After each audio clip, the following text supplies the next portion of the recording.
Today's episode is in collaboration with Boosted Auto, the best Subaru garage on this land, and Zado East Africa, that is the best automotive lubes and car care solutions.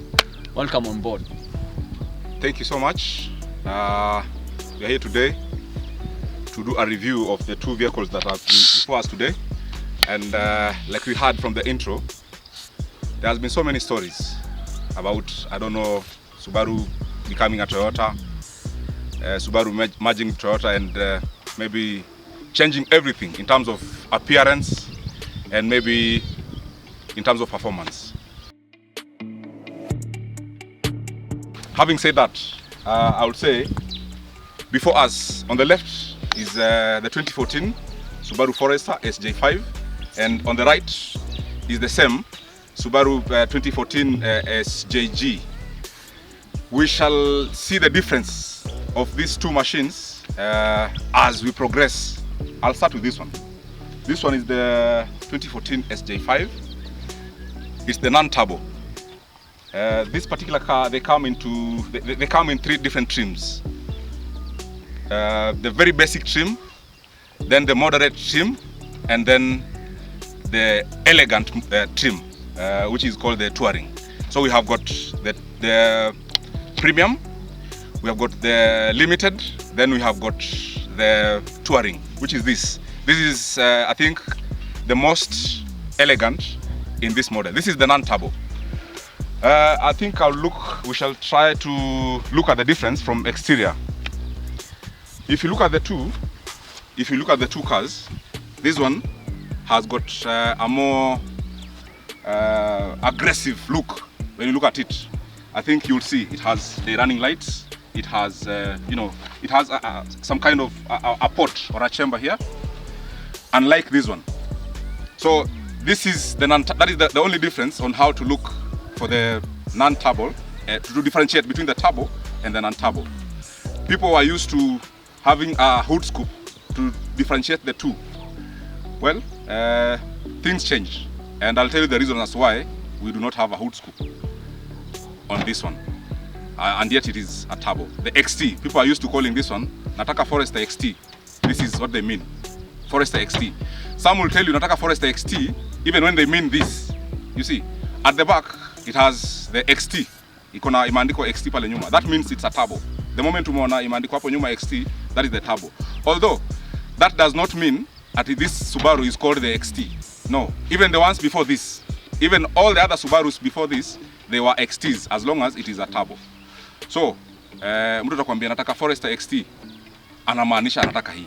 Sasa hizo utamletea XT ya 2010, unamletea XT ya 2008, anasema si hii, nataka ile XT. Well, I was saying the difference. So to differentiate the turbo and non-turbo exterior, it has the bumper is more aggressive. Tushaona this one doesn't have that pocket where it has a day running light. Where some come with the running, the others don't come with it. So you might see one without a day running, like it has that provision. You can still put the day running light in it. Itakuwa imeroll from up to down. Then on the sides, it has a chrome finish. Your turbo, it has a chrome finish along this area, whereas ya non-turbo haina. Tuangalia unapata haina chrome finish on the sides. Then hapa nyuma it has the full chrome finish also as well. Hapa juu it has a chrome finish hapa ya kuja kumalizisha. Then at the back utaona it should have double exhaust. Kwa engine bay tunataka tuangalie in the engine bay, what is in the engine. Uta realize it doesn't have a hood scoop from the internal. Ndani yani, under the hood, it doesn't have a hood scoop. Whereas the other one yenye tutafungua tutaona the difference. This one is just a plain bonnet, haina hood scoop. It has the naturally aspirated engine. This one is a 2-liter.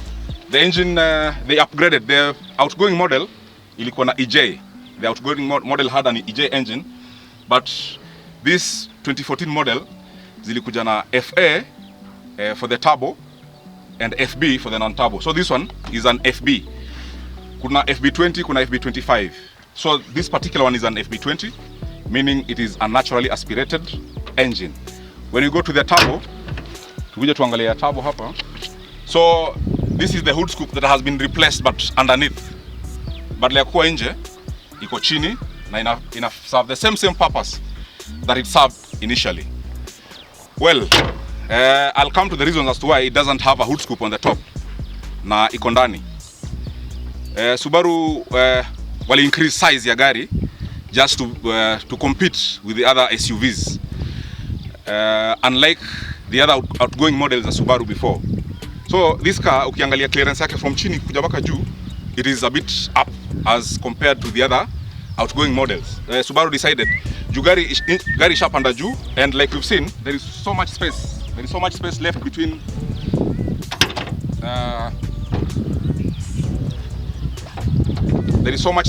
left between the engine and the hood. You understand? So they decided to utilize this space here. Ukifunga hii bonnet, there is a lot of space left in between the engine and the top of the hood.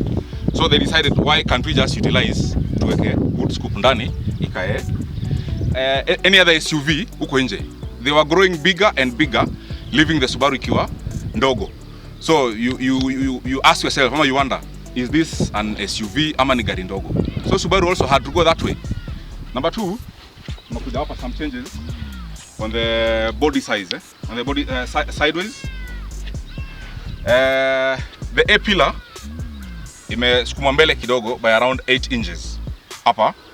Then the quarter window ama quarter glass imetolewa kwa body ikaekwa pamoja na mlango, so that ukiwa kwa hiyo gari you have to have that feeling ya, like a fish in an aquarium. You have to see all round, unataka uone kila mahali. So from this, ukiwa ndani ya gari, at least hii utaweza kuona this other side, because this was a blind spot, a blind side ukiwa una drive hiyo gari. On the other model, hii side mirror ilikuwa hapa. You understand? The side mirror was here, up here. So unaangalia nyuma using the side mirror, yes, but the disadvantage is you can't see on the sides clearly. So walitoa hiyo hapo, wakasukuma mlango mbele, wakaweka side mirror hapa chini. Then mlango ikakuwa imeongezeka. This 8 inches zenye zimeongezwa hapa, zimeongeza hii mlango ikuwe bigger by around 5 inches bigger. So when you open it, it is so big. Getting into this car is so easy as opposed to the other outgoing model. Number two, wame extend the door kwenda mpaka chini. It has been extended as opposed to the other outgoing model yenye inaachaga, when you open the door, it leaves the panel hapa chini. Inaacha, ukifungua mlango inaacha panel hapa down. I think you understand what I'm talking about. The rear door inafunguka almost 90 degrees if you look at it. The other outgoing model and the other competitors, milango zao zinafunguka hivi. The outgoing model ya Subaru, the one before this, mlango yake ukifungua haifunguki to that much, ati inafunguka 90 degrees kama hivi venye imefunguka. So it opens up to this place. Kuingia kwa gari ama kuingiza vitu mingi kwa vitu zenye ni bulky, it becomes a problem. So as you're putting your stuff in the car, utafungua mlango yote wide, you put your stuff here, then you put it inside. Entering the car, getting into the car, ni electric entry. The tailgate is electric. Not all models come with this. Not all models for these cars come with this. Like we said, there are 3 trims for non-turbo and there are 2 trims. I'll take you through the 2 trims for the turbo. The 3 trims zenye zinakuja kwa hii gari, this, like we said, being one of the highest trim, it has the electric entrance. You just touch like this, then inainuka. Point to note, if you hold on it so much, iko na fail safe mechanism. Ina realize no. Hii labda mtu alikuwa afungui, maybe ni mtoto alikuwa anacheza nayo. So you only touch on it, then inafunguka. You touch on it once, then it tilts up. Uki hold for long, ina go off. To lock it, you also just press here. You press here like that, then ina roll down, inajifunga by itself. As it's doing now. Uko na provision ya kulalisha kiti like that, inalala. Like that, inalala. Unaweka vitu zako zote zenye unataka kubeba hapa. It can hold so much. It has an automatic boot open from the driver's seat, but there is some limitations. Unaweza pata unaenda kuchekiwa kwa security, venye tunaingia kwa mall unataka kuchekiwa gari, ukipress pale, maybe hapo kwa security there is something up yenye inaweza gonga gari, ama in your garage at home, umefika kwa garage yako and there is something that ina limit hii boot kufika juu. So instead of hitting the boot on the whatever thing that is dangling from above, it has a memory ya kuset height yenye unataka, of which I'll just show you now how to set that memory. We want to set our memory. We want to set the height of our boot so that whenever we open this boot, it opens to a certain level yenye haitaenda juu sana, lakini it is to the level yenye tunaweza access the boot, tuangalie either tutoe vitu ama tuweke vitu. So I'll open the boot with the car off, completely off. I'll lift the tailgate like it's doing right now. Once it's opened to the fullest, I'll press my memory button in. Then I'll come to the boot. Which height would you prefer we do the setting? Well, like what standard? Don't touch, just show me. Oh, this. To this height? Yeah. This height? This height, yeah. Okay. So I'll set it here, like that. Then after I've set it here, I'll come, you see, this is where I want the boot to be opening to. I'll come here and I'll hold the button. I'll hold it until the car gives us that buzzing sound and the lights will come on. Oh, okay. The hazards, like this. All right. That way. Come back and close the boot fully. Still with the memory height button still on. So the car has closed completely. Now I want to open this boot to where we had set it. I'll not undo the memory height button. I'll still use it. It has to be on. So I'm assuming the car is running, nimefika kwa mall, nimefungulishwa ama nimefika kwangu. You just press the open like that. Then itafunguka mpaka mahali tulikuwa tumeiset hapo. You see, as we come into the car, you'll be able to see, like I was telling you, this pillar was moved forward by around 8 inches. So automatically the dashboard has also been moved forward. Hey Gary, the dashboard is moved forward, meaning you as the driver, you have that 180 degrees view. Hey Gary, as you are driving forward, utaona kuanzia kwa ile angle hapa bado unaona. Through this you can be able to see, and from this we say the door is so big, so umekaa hapa katikati ya gari, you can see from this angle, that angle onward. That is 180 degrees. Unlike the other cars, ama even the outgoing model of this particular car, ilikuwa hapa kumezibwa. So unaona kidogo, and the car was moved forward kidogo. Unaona kuanzia hapa, not from the center of the car. Ukifika hapa, you are impaired from seeing because the side mirror was here. Then utaangalia the other side. Then the car comes with a dual climatic control. This means the passenger seated here and me, we can have our own temperatures as per our settings. It has a dual mode. So I put on the AC. The driver akona degrees zake, ule mtu wa the passenger has got his own degrees, like many cars anyway. This is like just like many other cars. That aside, you can decide to go just one setting whereby all the occupants in the car are doing the same internal temperatures via just switching from or toggling from the dual to single. It has a start-stop or stop-start, some guys will call it that way, whereby when you're driving this vehicle, whenever you come to a standstill or a complete stop, let's say in traffic, the vehicle will switch off itself. Then the moment ukiachilia the brake pedal, it will start, despite the gear lever being in the drive. Hii ni button ya ku-activate, start, stop ama ku-deactivate. When you press it, then on the dashboard, it'll glow in the amber color. Still on the same, it has got the lane departure and lane actually lane departure assist. Whenever you're driving this vehicle straight, then unajaribu ku-depart from a lane pole pole, ina detect, inaona ni kama unajaribu kupotea. So if you're steering, tuseme ulikuwa una drive na umeachilia steering, this is capable of maintaining this vehicle into a straightforward position until saa zile utashika steering tena.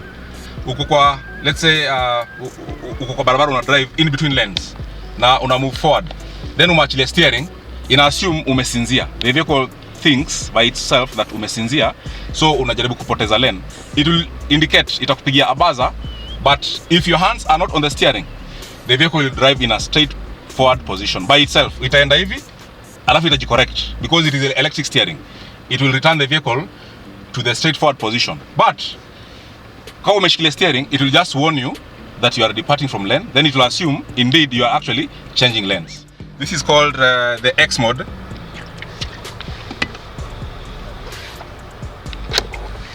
I think you've seen it.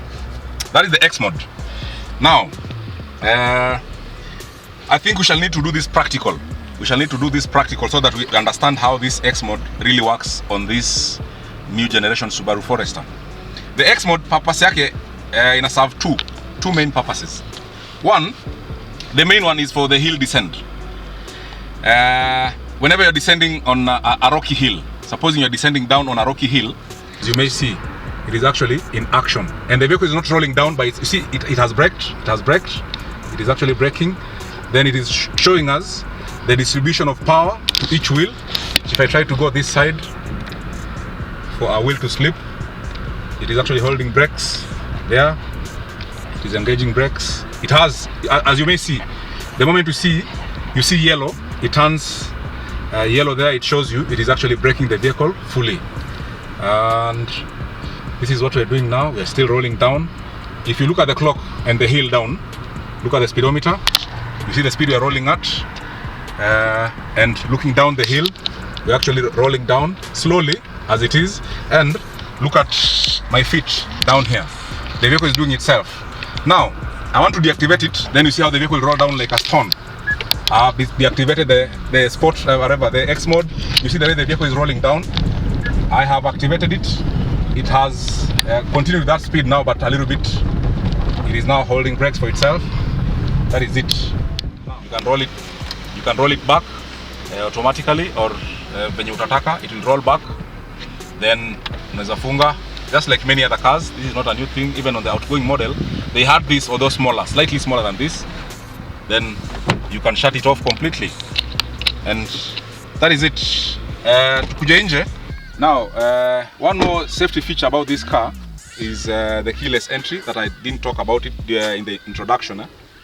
When you have this dongle, or rather the key remote, you can open and lock the vehicle using the key. You can either lock it as well and open it using, like right now, it is open. Now I want us to close it using the car itself, the keyless entry feature that many guys also keep on asking us about this vehicle. If you have this key with you in the pocket, or for the ladies in your bag, you just slam the vehicle. Then these two grooves over here, there are these two grooves, you just flip your finger over them like this, like that. That vehicle is locked, and if I try to open it, I've just placed the key away so that it doesn't open. If you try to open this vehicle, it cannot open. Now, not just any other person can lock it the way we've done it. And even if you try it with the key inside, if the key is inside, then you try doing that, the vehicle is still not locked. If a person comes and tries to lock the vehicle, if the person comes and tries to lock the vehicle and they do not have the key, the vehicle will not lock. So opening it, you have to come back with the key with you, either around your body or in your bag. Then you just put your hand like this, then the vehicle opens. One more last thing about the exterior differences between the SJG and the SJ5. Like we said, people should not confuse. When I say these two vehicles, we've taken these two vehicles of the same trim. This is actually non-turbo and turbo of the same trim. But for the SJG, it comes only in two trims. There is the limited, then there is the touring. They do not have the other model that we had seen earlier on in this vehicle, that we said this one comes into 3 models, but these ones, they only come between 2 models. You have a choice to make between 2 models, either the touring or the limited. Of course, the engine is an FA engine. It has an intercooler, it has a turbo. The turbo is mounted at the front and lowered. This car is more powerful. It is actually, this is a 250 horsepower as opposed to 170 horsepower of the naturally aspirated. So any day I would go for this. There are so many myths about this car, or rather the new generation Subarus. There are a lot of myths. Maybe you have one that you can want us maybe to... Well, I don't think it's really a myth. I think it's a truth about the steering rack. The electric steering rack. What about it? I hear when you get such Subarus from the SH onwards, just have some cash away, put away for getting a new steering rack. Okay. Not really. Not really. That was the case a few years ago. When Subaru changed from the conventional hydraulic steering into electric steering, I think they even said it by themselves. They had a design error. You see, the very fast steering electric steering racks had a design error, of which they rectified. Ask anybody who, Baba, did you ever change your steering rack? No. Do you feel any noise? No, yet. No. Even with the older one. Even with the old one. Oh, okay. Yeah. Well, all the steering racks that were made before 2012, had a design error. Not a mechanical error, but a design error. You see, a design error is something that will have to go on throughout continuation until you change the design. So the design was changed internally, the steering rack internals, and the error was rectified. They do not have any issue. Oh, so that is from the 2012, late 2012. From 2013 onwards, you should not experience that problem. I'm not speaking on behalf of Subaru, but I'm just speaking from my experience. You understand? You have any? No, I think from my end, what I've always seen is people who own older Subarus always look at my car and say, Toyota. You know, I don't know whether it's because Subaru bought a few shares in Toyota or it's the other way around. You know, I don't know. But surely is this car really a Toyota? Well, guys will say that, but like I usually say, people will always oppose change. You understand? Anything in terms of food, in terms of how we dress, you know, in terms of music, they say, hii muziki, afadhali zile zetu za kitambo, because that is what you grew up with. You understand? But to my understanding, a change is always good as good as rest. They say that, isn't it? A change is always as good as rest. We've had those other Subarus with their own problems, and until we learned about them, isn't it? We learned about those problems, and then we knew how to fix them, and we want to stay or rather stick with them. But like I said, the manufacturer is out to make business. You understand? The manufacturer is out to business, and he's competing with other manufacturers, and he's also trying to get to the demands of the other clients out there. All right, there you have it, guys. A full detailed review of the SJG and SJ5. And before we finalize, FA or EJ, the older Foresters or the new? Has to be the new.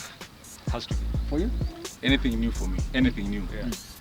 Even if they produce another newer model, I'll not stick to the outgoing models. I'll definitely go for the new ones. They are all wrong. For me, it's the old model, SG5, SG9, because I have to be right. Until next time, please let's know what you think about the FA, the FB, the EJs. I mean, on the comments upper. Tell a friend, share, subscribe. Till next time, cheers, guys.